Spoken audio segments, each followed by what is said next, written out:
আসসালামু আলাইকুম। সামনে তোমাদের এইচএসসি পরীক্ষা। আর হয়তো মাস ১.৫ মাস সময় আছে। এই সময়ের মধ্যে তোমাদের অনেকেরই হয়তো রসায়নের প্রিপারেশনটা তেমন ভালো না।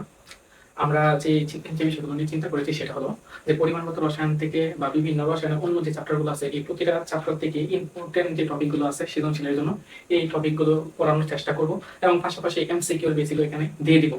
ইনশাআল্লাহ আমরা যেই টপিকগুলো পড়াবো ইনশাআল্লাহ এই জায়গা থেকে বোর্ডে প্রশ্ন আসার সম্ভাবনা অনেক বেশি। আজকে আমরা যে বিষয়টা নিয়ে আলোচনা করব সেটা হলো পরিমাণগত রসায়ন। পরিমাণগত রসায়নের যে গণমাত্রার বিভিন্ন একক আছে সেই জিনিসগুলো দেখার চেষ্টা করব। এর মধ্যে প্রথমে আছে হচ্ছে মোলারিটি, এরপর আছে মোলালিটি, এরপর নরমালিটি, আর হচ্ছে পিপিএম, পিপিবি, পিপিটি। এবং সবচেয়ে বেশি প্রশ্ন আসে কিন্তু মোলারিটি এবং পিপিএম, পিপিবি, পিপিটি এই বিষয়গুলো নিয়ে আমরা আজকে আলোচনা করব। দেখো মোলারিটি ব্যাপারটা কি বা গণমাত্রার ব্যাপারটা কি এটা একটু দেখার চেষ্টা করো। যে মোলারিটি হলো নির্দিষ্ট তাপমাত্রায় ১ লিটার বা ১,০০০ ml দ্রবণে যত মোল দ্রবীভূত হয় সেটার নাম হচ্ছে মোলারিটি। দেখো নির্দিষ্ট তাপমাত্রায় ১ লিটার দ্রবণে যত মোল দ্রবীভূত হয় তাকে আমরা মোলারিটি বলি। তাহলে ব্যাপারটা একটু দেখার চেষ্টা করি যে মনে করো যে মোলারিটি।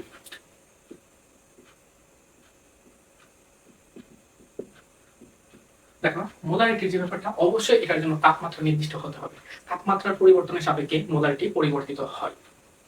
এখানে মোলারিটি, এই মোলারিটির মধ্যে বলা আছে যে নির্দিষ্ট তাপমাত্রায় ১ লিটার বা ১,০০০ ml দ্রবণে যত মোল দ্রবীভূত হয়। দেখো তোমার মনে করো এই যে একটা পাত্র, এই পাত্রের মধ্যে অবশ্যই এটার যে আয়তনটা হবে সেটা হচ্ছে ১ লিটার। ১ লিটারের মধ্যে তোমার মনে করো যে যত মোল দ্রবীভূত হবে, যত মোল, এখানে যত মোল দ্রবীভূত হবে সেটাই হচ্ছে তোমার মোলারিটি। আর মোলারিটির ক্ষেত্রে আমরা মোলারিটিকে এস দ্বারা প্রকাশ করি। এটা হয় সূত্র S = N/V। আমরা যদি এককের কথা চিন্তা করি, দেখো এককটা কিভাবে বের করতে পারি।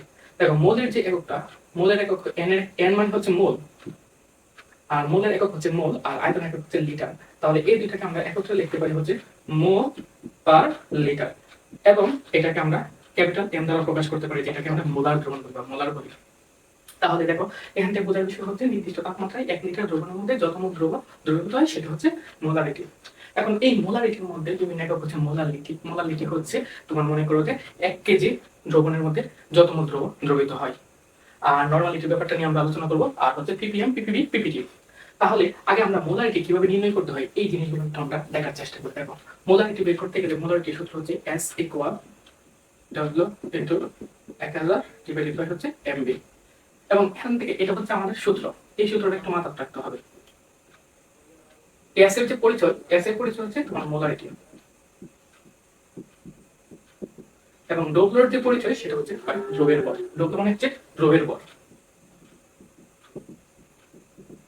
এম হচ্ছে আণবিক ভর, এবং বি হচ্ছে আয়তন। দেখো এই জিনিসটা বুঝতে পারছো কিনা।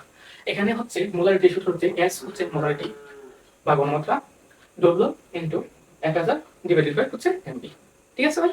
তাহলে এস দ্বারা আমরা কি বোঝাই? এস হচ্ছে মোলারিটি, ডব্লিউ হচ্ছে দ্রবের ভর, এম হচ্ছে আণবিক ভর, বি হচ্ছে আয়তন। এতটুকু জায়গা আমরা আমাদের ক্লিয়ার। দেখো পরবর্তীতে যে ব্যাপারটা, আমরা তো মোলারিটি সঙ্গে কি জানি, নির্দিষ্ট তাপমাত্রায় ১ লিটার দ্রবণে যত মোল দ্রবীভূত হয়। এখানে কয়েকটা জিনিস তোমাদের একটু মাথায় রাখতে হবে, যেমন হচ্ছে মোলার দ্রবণ কি? মোলার দ্রবণ, মোলার দ্রবণ হচ্ছে যে দ্রবণের ঘনমাত্রা হচ্ছে ১ মোল, মানে ১ মোলার, 1 m। মোলার দ্রবণ বলতে কি বোঝায়? এটা আমরা বলতে পারি নির্দিষ্ট তাপমাত্রায় ১ লিটার দ্রবণে ১ মোল দ্রবীভূত হয়। তারপরে এখানে আছে হচ্ছে তোমার সেমিমোলার। সেমিমোলার মানে হচ্ছে 0.5 মোলার। নির্দিষ্ট তাপমাত্রায় ১ লিটার দ্রবণের মধ্যে 0.5 মোল দ্রবীভূত হয়। এর পরবর্তীতে যে ব্যাপারটা আছে সেটা হচ্ছে ডেসিমোলার। ডেসিমোলার, ডেসিমোলার হচ্ছে তোমার মনে করো যে দ্রবণের ঘনমাত্রা হচ্ছে 0.1 মোলার, মানে নির্দিষ্ট তাপমাত্রায় ১ লিটার দ্রবণের মধ্যে 0.1 মোল দ্রবীভূত হয়। এবং লাস্টে যেটা সেটা হচ্ছে তোমার সেন্টিমোলার। সেন্টিমোলার হচ্ছে 0.01 মোলার। তাহলে আমরা বলতে পারি নির্দিষ্ট তাপমাত্রায় ১ লিটার দ্রবণে যদি 0.01 মোল দ্রবীভূত হয় তাকে সেন্টিমোলার বলে। এবং এই প্রশ্নগুলো কোথায় আসে একটু দেখো, সৃজনশীলের মধ্যে গিয়ে দেখবা অনেক সময় ঘনমাত্রা দেওয়া থাকবে না, তখন তোমার এই জায়গা থেকে বুঝে নিতে হবে। এবং অনুধাবন প্রশ্নের মধ্যে প্রশ্ন আসতে পারে যে মোলার দ্রবণ বলতে কি বোঝো, সেমিমোলার দ্রবণ বলতে কি বোঝায়, এই টাইপের প্রশ্ন এখানে আসতে পারে। তাহলে আমরা মোলারিটির যে ব্যাপারটা সেটা আমরা বুঝতে পারলাম।